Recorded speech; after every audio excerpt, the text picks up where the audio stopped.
selanjutnya, dan atau 405 juta rupiah per 30 hari kerja. Jadi dalam sebulan ada perkiraan pendapatan di 405 juta rupiah Kopi Sleman.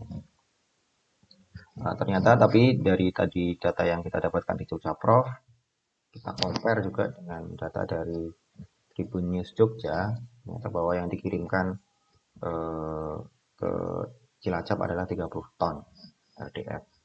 Jadi mungkin RDF ada kelas-kelasnya sehingga RDF yang dipandang berkualitas bagus dapat dikirim untuk menjadi bahan bakar alternatif.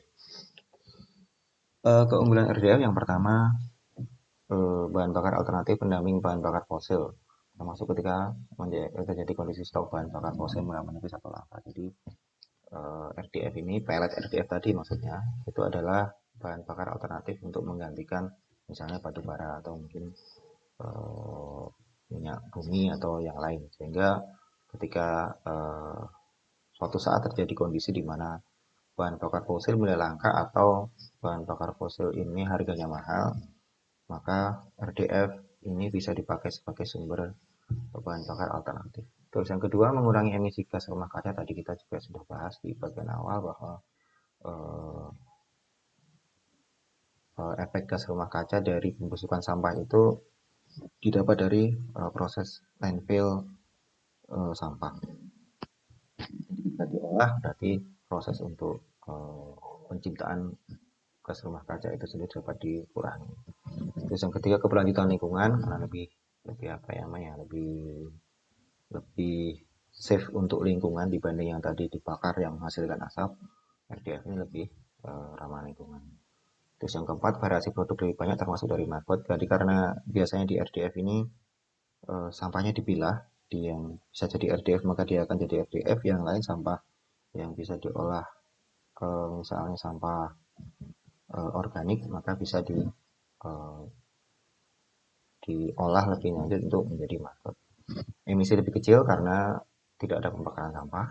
Terus kemudian 6, nilai ekonomis lebih tinggi untuk mendukung PAD tadi. Seperti kita sudah ketahui bahwasanya 1 ton RDF bisa dihargai sekitar 300.000 di Cilacap. Ada juga kelemahannya. Yang pertama, proses pengolahan yang berlapis, pemisahan, pengeringan, pencacahan, dan pemadatan. Jadi ini lebih rumit, prosesnya lebih panjang. Jadi harus ada tim tersendiri, ada personel sendiri untuk melakukan pemilahan. Dan ini prosesnya juga lebih panjang dibanding dengan dibakar tadi, karena ini harus ada proses pengeringan yang memastikan bahwasanya RDF itu berkualitas.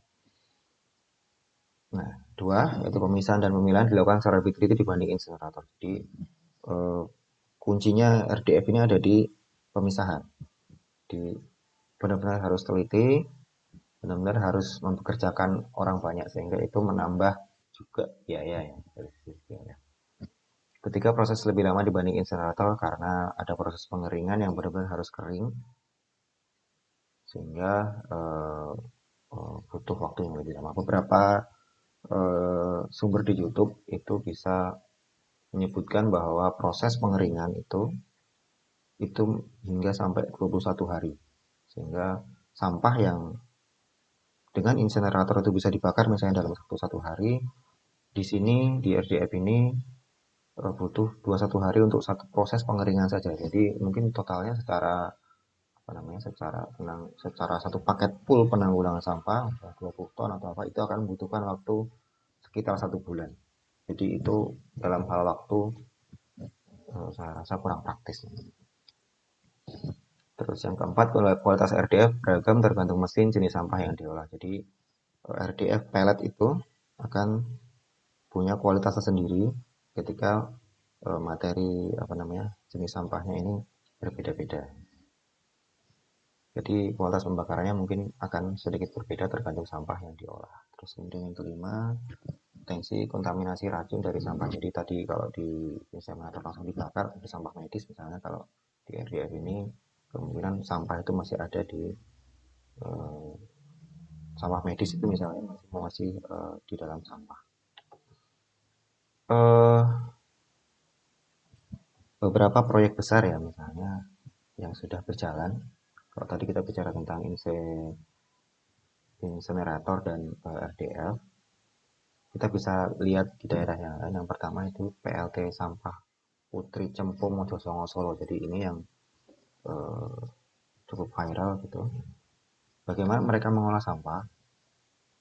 Beberapa faktanya, yang pertama dari CNN ya. Ini beroperasi sejak 30 Oktober 2023 dan bisa menghasilkan listrik. Terus kemudian prosesnya pemilahan sampah atau tanah, kerikil, logam, beton, kaca tidak bisa diolah menjadi apa namanya PLTS untuk kemudian dikeringkan dan dipres menjadi briket sampah. Jadi eh, PLTS ini itu pada dasarnya yang di Solo itu cara kerjanya itu membakar sampah.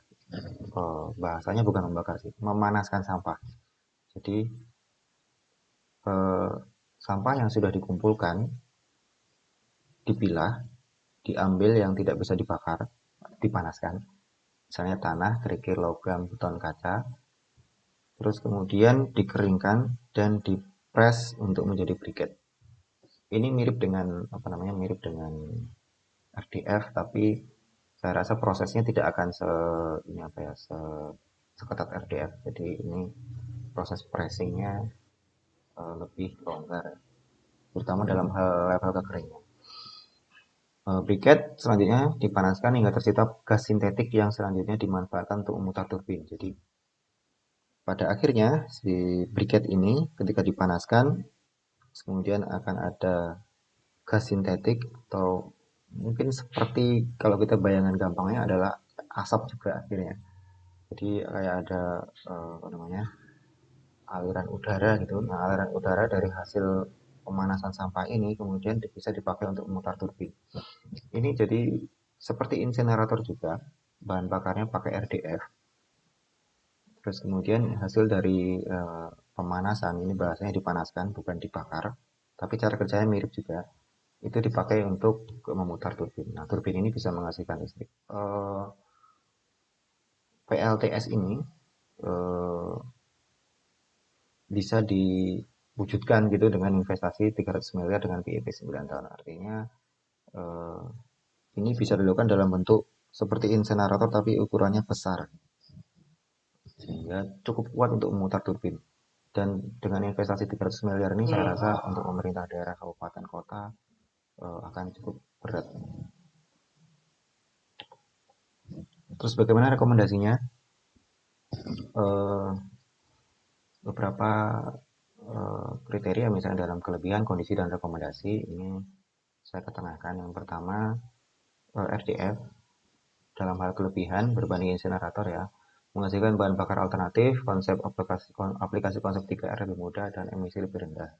Jadi dalam hal keramahan lingkungan RDF jelas lebih unggul dibanding insinerator. Tapi juga insinerator punya keunggulan yaitu pengurangan volume sampah yang signifikan dalam skala besar. Dapat digunakan produksi energi langsung PLTS. Jadi untuk pembakaran sampah itu dalam skala besar punya potensi untuk eh, dibuat menjadi produksi energi listrik.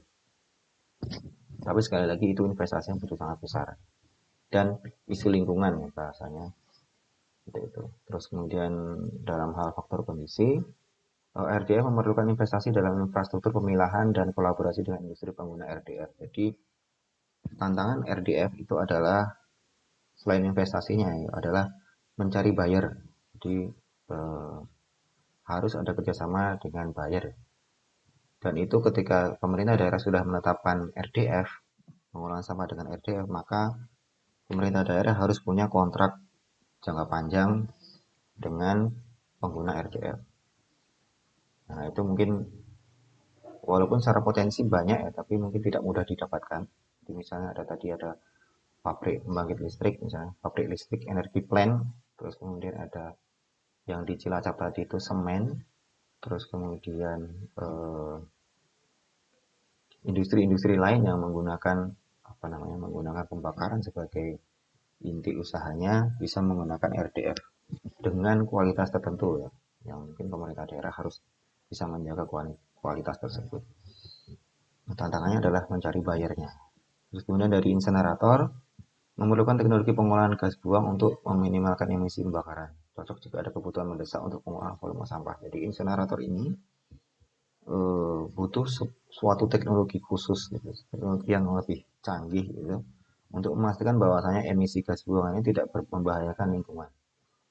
Jadi eh, dan itu harus dilakukan terus-menerus ya. Artinya suatu saat nanti mesin itu akan mengalami penurunan kualitas atau mungkin juga apa namanya sampah yang dibakar itu beragam sehingga eh, emisi harus tetap dijaga di ambang batas apa namanya standar lingkungan hidup.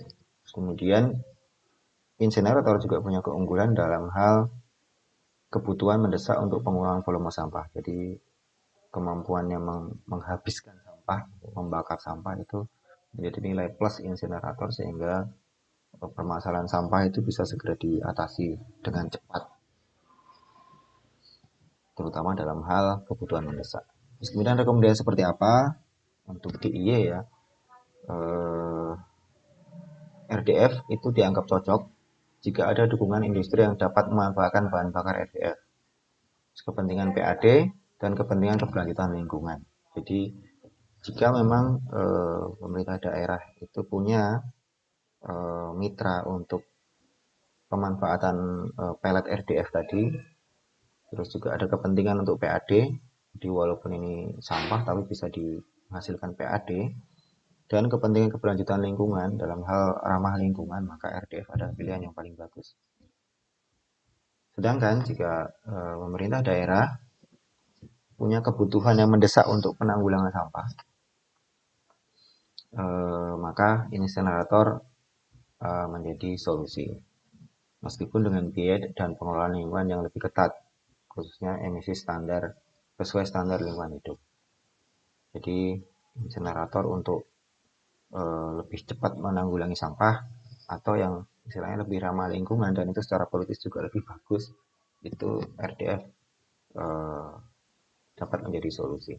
Beberapa gambaran pemerintah daerah yang kami bisa tunjukkan dari beberapa riset ini, yang pertama, Kota Yogyakarta sudah memiliki RDF, Sleman tadi di Taman Martani juga sudah punya RDF, Gunung Kidul kemungkinan akan memiliki RDF juga. Terus satu-satunya kabupaten yang berencana menggunakan insinerator adalah Kulon Progo. Jadi beberapa pilihan strategi ini kemungkinan akan menentukan bagaimana pemerintah daerah menanggulangi sampah yang ada di daerah mereka masing-masing. Saya pribadi dengan melihat statistik dari apa namanya sampah harian yang ada di beberapa kabupaten kota di DIY, saya lebih memilih untuk insinerator karena kemampuannya yang apa namanya menanggulangi sampah dengan lebih cepat dan diusahakan bisa untuk zero waste ya. Setiap hari masuk kita bisa langsung habiskan. Sedangkan RDF ini menurut saya butuh waktu lama dan prosesnya juga lebih rumit ya, sehingga butuh pengorganisasian lebih banyak, butuh apa namanya kerjasama yang lebih banyak, sehingga menurut saya ini butuh apa namanya anggaran yang lebih banyak. Walaupun secara PAD mereka bisa menghasilkan apa namanya menghasilkan penjualan dari pelet RDF, tapi penjualan ini menurut saya tidak cukup cukup tinggi untuk bisa mengcover biaya. Jadi kalau saya pribadi lebih memilih insinerator. Ya kurang lebih begitu hasil riset saya. Ini adalah saran saja ya. Jadi mungkin ada beberapa konsekuensi yang saya tidak ketahui sehingga memberikan pandangan yang berbeda dari teman-teman sekalian. Cukup sekian, ada banyak kesalahan pengucapan kata dari saya. Saya mohon maaf. Jika ada masukan silahkan dipersilahkan kepada saya. Nanti bisa kontak saya atau di UMY. Cukup sekian riset saya hari ini. Terima kasih banyak atas waktunya teman-teman. Assalamualaikum warahmatullahi wabarakatuh.